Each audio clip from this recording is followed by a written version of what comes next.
Bem-vindos ao Grupo Marcos, eu sou Carlos Luiz. Vamos, nesse programa Nova Geração, dar continuidade à série sobre Eurípides Barçanufo.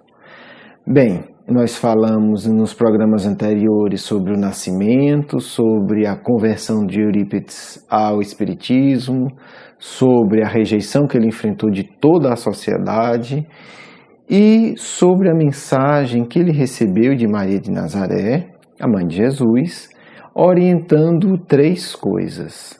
A primeira, fundar o colégio e colocar o nome simbólico de Colégio Allan Kardec.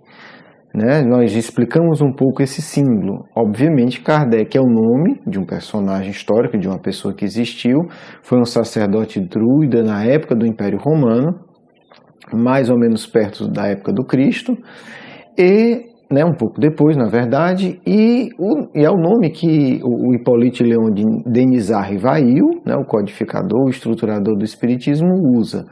Por que ele usa? Porque foi uma encarnação dele, mas é um nome que simboliza o trabalho dele. E isso é muito interessante, porque nós temos encarnações em que todos os nossos talentos se juntam, é como se eles, cada encarnação desenvolve um pouco. E chega em determinadas encarnações que eles se somam.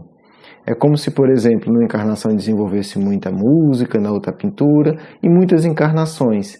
Em determinada encarnação, eu venho, você vem, para ser um artista completo.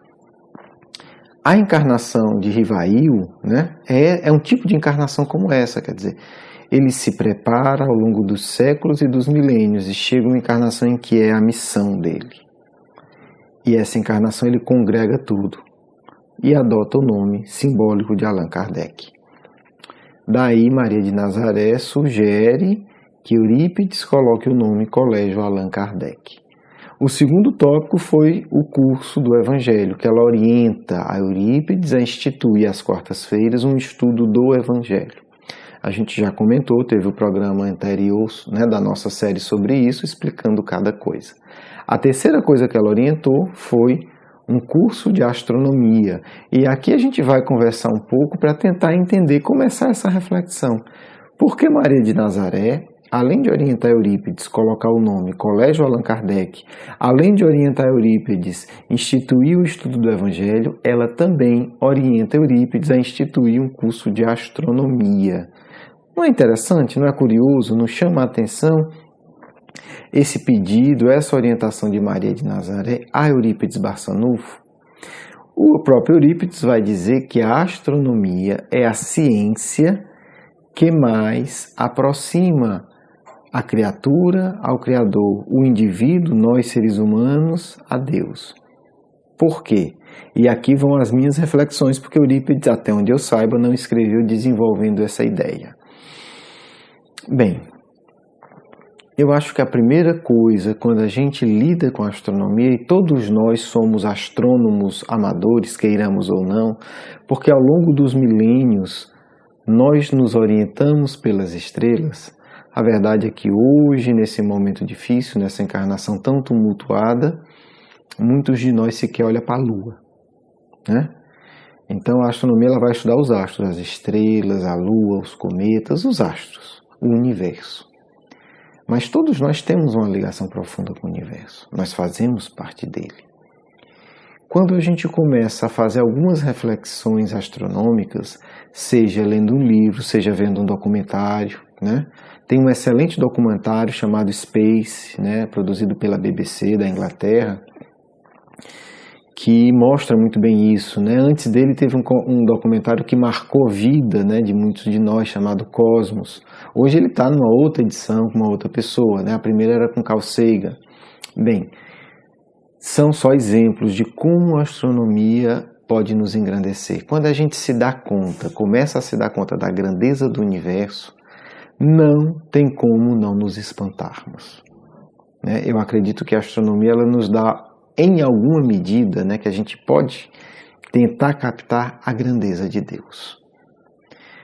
E isso nos educa, nos leva a uma humildade verdadeira, sincera. Vou dar alguns exemplos, para a gente não ficar só na parte da explicação teórica.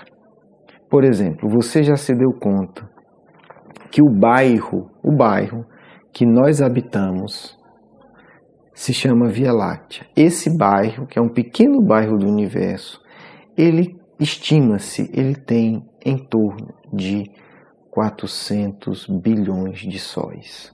Só no nosso pequeno bairro, quer dizer, 400 bilhões de sistemas solares, quer dizer, o Sol tem vários planetas e muito mais luas ao redor.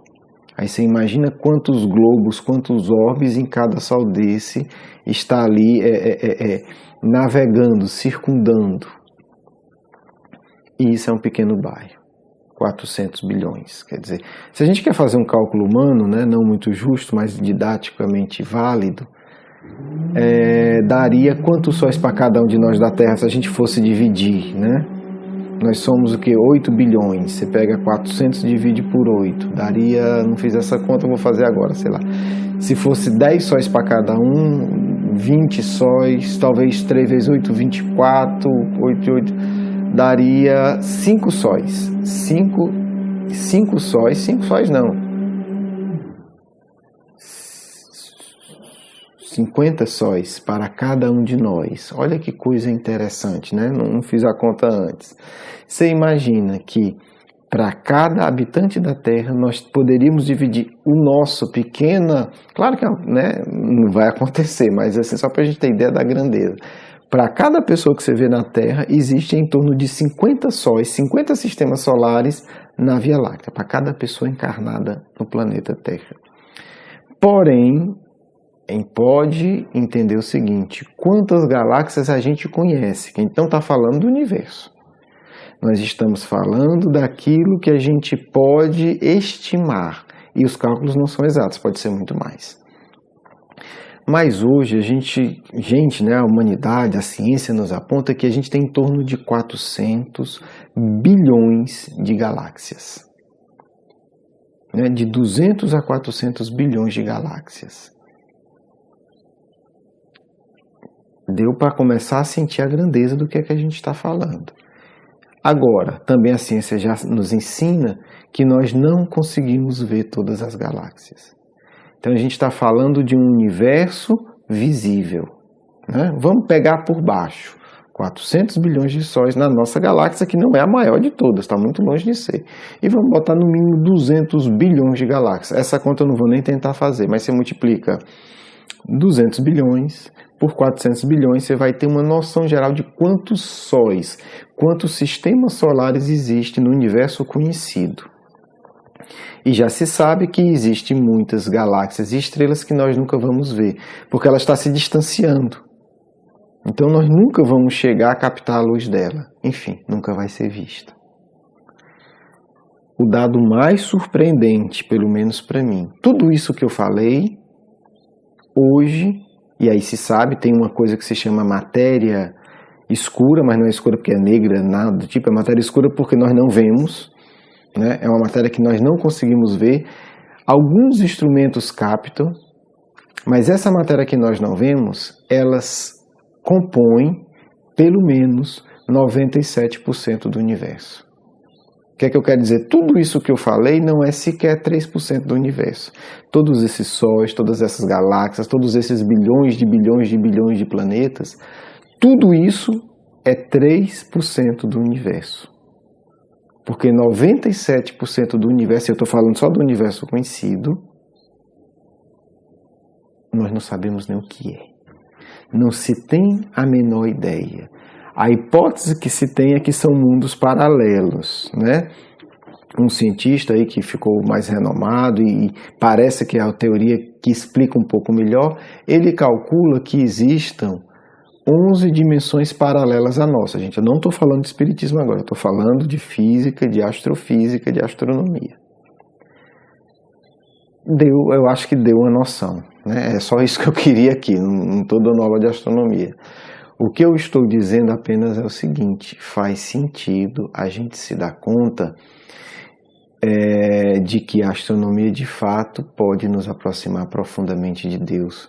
Porque na hora que a gente vê esse quadro imenso,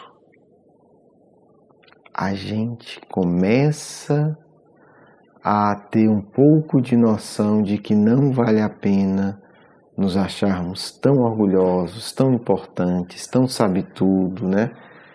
Porque no fundo, a nossa própria Via Láctea, com seus 200 ou 300 bilhões de estrelas, é um grão de areia. Agora eu vou dar o dado que mais me chocou. Tudo que eu já vi de astronomia é um dado sério. Existem mais sóis no universo do que grãos de areia na Terra. Aí a gente está começando a ver uma coisa bonita, né, gente? Vai para uma praia, olha uma duna e começa a imaginar quantos grãos de areia tem ali. E aí você não vai entender, ninguém entende. O cérebro humano não dá conta. Mas sente que para cada grão de areia, não é a superfície, não, é cada grão de areia que está ali, existe um Sol. E depois ainda sobra Sol no universo. O universo conhecido, os 3% que a gente, né, acha que conhece. Então, para cada grão de areia na Terra existe um Sol no universo.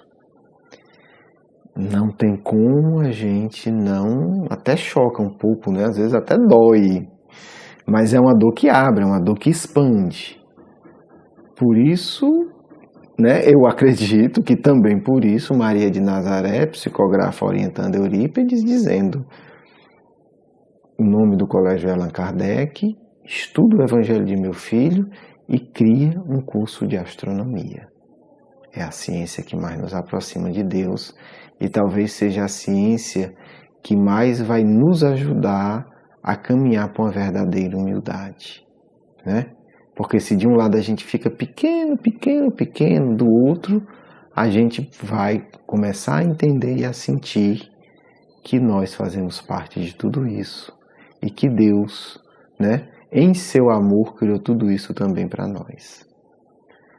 Um grande abraço, espero que vocês tenham gostado do programa. Vamos para a nossa segunda parte. Que todos vocês tenham uma semana de muita paz e de muita alegria.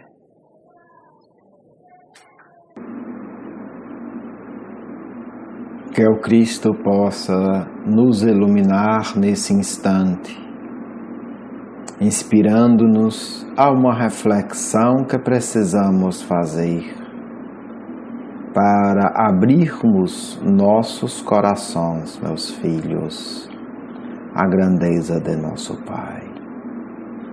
Como poderia o Mestre nos explicar tudo o que ele sabe, o que ele vê e o que ele sente relativo à grandeza de Deus? Não é possível.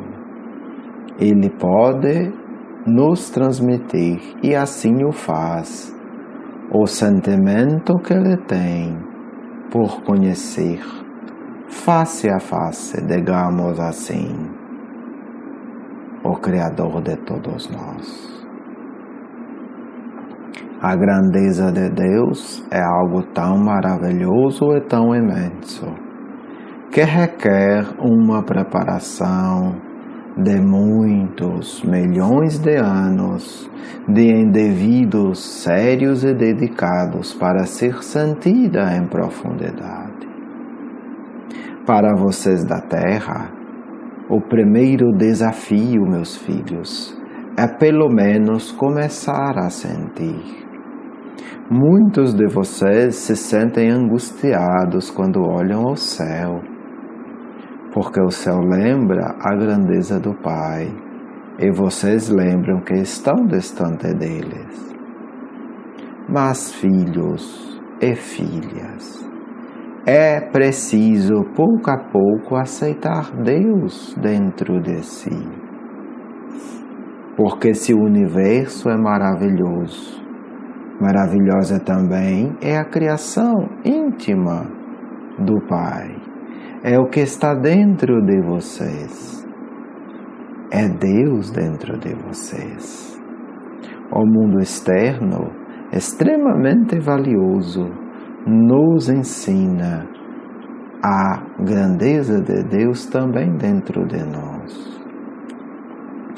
Como são maravilhosas as coisas que sentimos.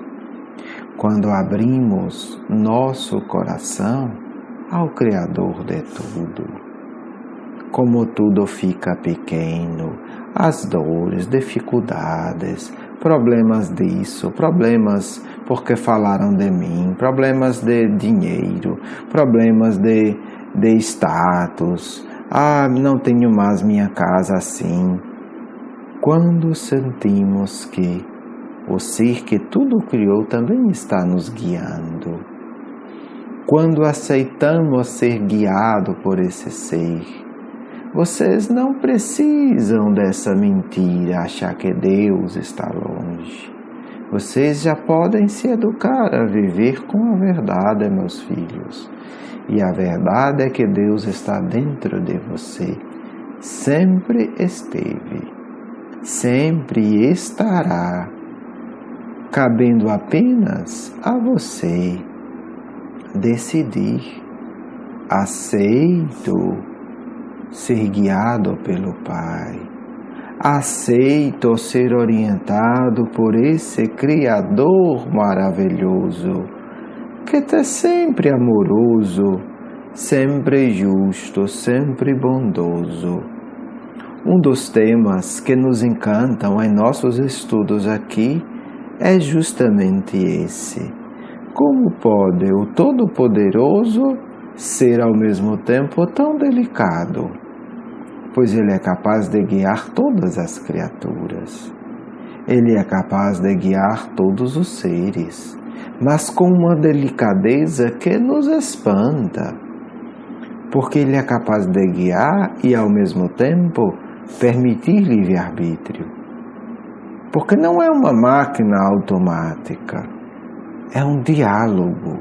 Vocês se espantem, mas é verdade o que eu vou dizer. Deus é tão grandioso que Ele é capaz de ter um diálogo particular com cada ser da criação. Sim, meus filhos e minhas filhas, tentem pensar e aceitar isso no coração. Deus, o Criador de todos, Ele tem um diálogo específico, não apenas com Cristo, mas e não apenas com os humanos. Deus, Criador de tudo, tem um diálogo específico com todas as suas criaturas. Não existe um verme, um sapo, um pássaro no universo que Deus não esteja nele, que não dialogue com Deus. Isso é muito bonito para nós. Isso nos encanta a ponto de termos que nos preparar emocionalmente para pesquisar essas verdades tão profundas. Que ser maravilhoso é esse? Como é deslumbrante o nosso Criador, meus filhos. E por que não podemos mais querer ficar distante dele? Porque é um diálogo, não é uma imposição, meus filhos. Deus está dentro de nós, conversando com muito carinho. Se num diálogo você diz, eu não quero mais falar, o Criador espera. O Criador gentilmente silencia, meus filhos, e aguarda. Como que alguém que olha sorrindo e diz, tudo bem, eu te amo, eu posso te esperar. Mas por que, filhos e filhas, fazer essa espera ficar tão longa, quando desse diálogo tudo nos será dado? Por isso diz Cristo, dar-se-á aquele que tem. Porque o que tem um pouco, o que tem um coração doce para dialogar com Deus, cada instante vai ser dado mais. Ou duro, ou embrutecido, não vai receber, porque Deus vai esperar. Vai dizer, eu esperarei você, filho e filha amada. Esperarei você. Eu esperarei você.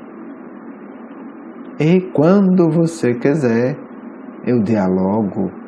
Quando você quiser, eu interfiro de forma mais direta em sua vida. Eu espero, porque eu te amo. Tenta imaginar um ser que cria bilhões de galáxias, que mantém a harmonia de trilhões de sóis. Esperar por você, esperar sua vontade. Esse ser chama-se Deus. Esse ser, como diria Jesus, carinhosamente, é o meu paizinho. É o meu Criador querido, que tem tanto poder, mas que me trata com tanto carinho, mas que trata todos vocês com tanto carinho, com tanta ternura, com tanta generosidade. Tem que entender isso. A ternura de Deus não se esgota nem no coração do ser mais perverso. Deus é amor. João sentia o amor de Deus quando disse isso. Porque o apóstolo generoso via que Deus está presente em cada ser, em tudo. Por isso o cristão não pode agredir ninguém, porque está agredindo o seu paizinho, que ama, que cuida dele. Por isso Jesus diz de forma simples, mas tão profunda: Deus está vendo tudo o que acontece com seu corpo. O fio do cabelo que cai, a barba que cresce, a quantidade de hormônio, tudo. Deus sabe, meus filhos, a posição de cada átomo, de cada elétron, de cada partícula minúscula do vosso corpo. Imagina, e Ele te espera, porque Ele te ama. Quando criatura da terra entender isso, tudo mudará. Porque tem Deus em si, pode ser feliz hoje. Façamos uma prece para encerrar. Pai, Criador do Universo, que tua beleza infinita se transforme em paz aos nossos corações, e dedicamos, Pai, esse desejo mais profundo de nosso ser ao querido e nobre amigo Eurípides Barçanufo, que nos dá tão santa oportunidade de trabalho e de ação em teu nome. Pai, peço, abençoa todos os que nos ouvem nesse instante, impulsionando de dentro para fora a vontade do amor. E peço, Pai, perdoa todas as vezes que queremos nos distanciar de Ti, e Te agradecemos, porque independente de nossos erros, eu sei, Tu nos aguarda como o Pá da parábola, sedento de nosso amor, se assim posso dizer, de braços abertos, dentro de nós, dizendo: vem, meu filho, vem, meu filho, eu nunca te condenei, eu te amo, e esse amor é inabalável. Vem, filho amado, eu te abraço, eu te amo, eu te protejo. Seremos felizes, por toda a eternidade. Muita paz do amigo espiritual de sempre.